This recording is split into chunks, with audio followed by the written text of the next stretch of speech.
Praise the Lord. प्रभु के नाम की स्तुति हो। आज हम पढ़ेंगे दूसरा शमूएल 17वां अध्याय। फिर अहीतोपेल ने अबशालोम से कहा, मुझे 12,000 पुरुष छाँटने दे और मैं उठकर आज ही रात को दाऊद का पीछा करूँगा, और जब वह थकित और निर्बल होगा तब मैं उसे पकड़ूँगा और डराऊँगा, और जितने लोग उसके साथ हैं सब भागेंगे और मैं राजा ही को मारूँगा, और मैं सब लोगों को तेरे पास लौटा लाऊँगा।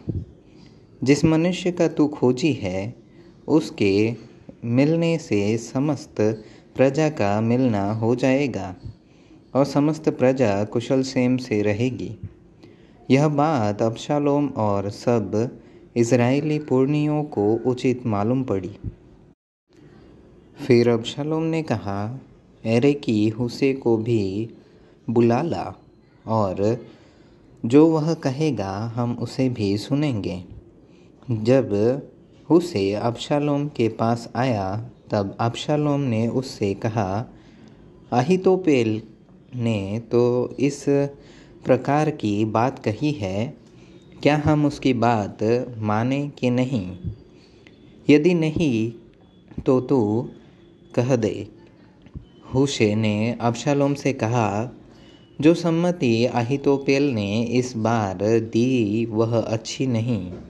फिर हुशे ने कहा, तू तो अपने पिता और अपने जनों को जानता है कि वे शूरवीर हैं और बच्चा छीनी हुई रीछनी के समान क्रोधित होंगे, और तेरा पिता योद्धा है और लोगों के साथ रात नहीं बिताता।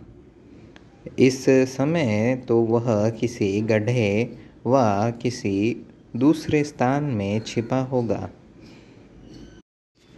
जब इनमें से पहले कोई मारे जाए तब इसके सब सुनने वाले कहने लगेंगे कि अबशालोम के पक्ष वाले हार गए।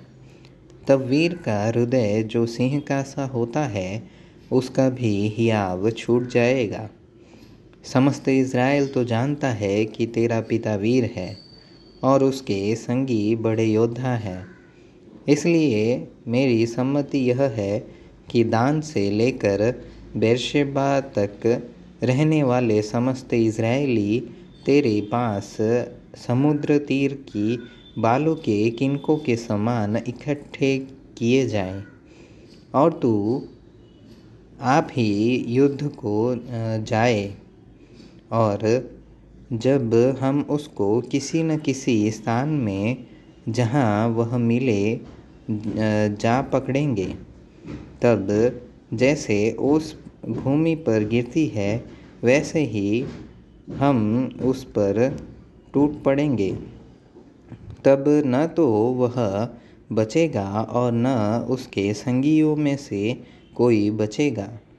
और यदि वह किसी नगर में घुसा हो तो सब इज़राइली उस नगर के पास रस्सियाँ ले आएंगे और हम उसे नाले में खींचेंगे, यहाँ तक कि उसका एक छोटा सा पत्थर भी न रह जाएगा।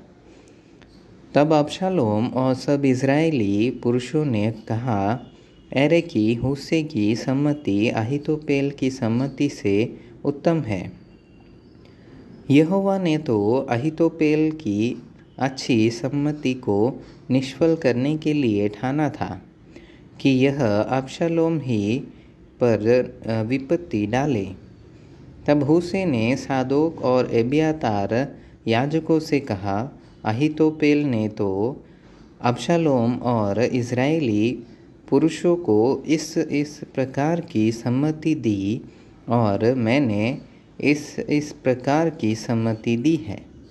इसलिए अब फुर्ती कर दाऊद के पास कहला भेजो कि आज रात जंगली घाट के पास न ठहरना, अवश्य पार ही हो जाना। ऐसा न हो कि राजा और जितने लोग उसके संग हो सब नाश हो जाएं। योनातान और अहीमास एनरोगेल के पास ठहरे रहे और एक लौंडी जाकर उन्हें संदेशा दे आती थी और वे जाकर राजा दाऊद को संदेशा देते थे, क्योंकि वे किसी के देखते नगर में नहीं जा सकते थे। एक छोकरे ने तो उन्हें देखकर अबशालोम को बताया, परंतु वे दोनों फुर्ती से चले गए और एक बहरीमवासी मनुष्य के घर पहुंचकर जिसके आंगन में कुआं था उसमें उतर गए।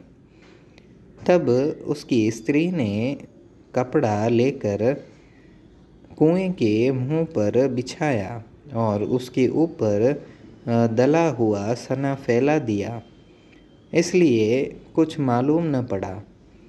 तब अबशालोम के सेवक उस घर में उस स्त्री के पास जाकर कहने लगे, अहीमास और योनातान कहाँ है? स्त्री ने उनसे कहा, वे तो उस छोटी नदी के पार गए। तब उन्होंने उन्हें ढूंढा और न पाकर यरूशलेम को लौटे। जब वे चले गए तब ये कुएं में से निकले और जाकर दाऊद राजा को समाचार दिया और दाऊद से कहा, तुम लोग चलो, फुर्ती करके नदी के पार हो जाओ, क्योंकि अहीतोपेल ने तुम्हारी हानि की ऐसी ऐसी सम्मति दी है। तब दाऊद अपने सब संगियों समेत उठकर यरदन पार हो गया और पह फटने तक उनमें से एक भी न रह गया जो यरदन के पार न हो गया हो। जब अहीतोपेल ने देखा कि मेरी सम्मति के अनुसार काम नहीं हुआ, तब उसने अपने गधे पर काठी कसी और अपने नगर में जाकर अपने घर में गया और अपने घराने के विषय जो जो आज्ञा देनी थी वह देकर अपने को फांसी लगा दी और वह मर गया और उसके पिता के कब्रिस्तान में से मिट्टी दे दी गई। दाऊद तो महनेम में पहुंचा और अबशालोम सब इस्राएली पुरुषों समेत यरदन के पार गया और अबशालोम ने अमासा को योआब के स्थान पर प्रधान सेनापति ठहराया। यह अमासा एक पुरुष का पुत्र था जिसका नाम इस्राएली इत्रो था और वह योआब की माता सरूयाह की बहन अबीगल नाम नाहास की बेटी के संग सोया था। और इस्राएलियों ने और अबशालोम ने गिलाद देश में छावनी डाली।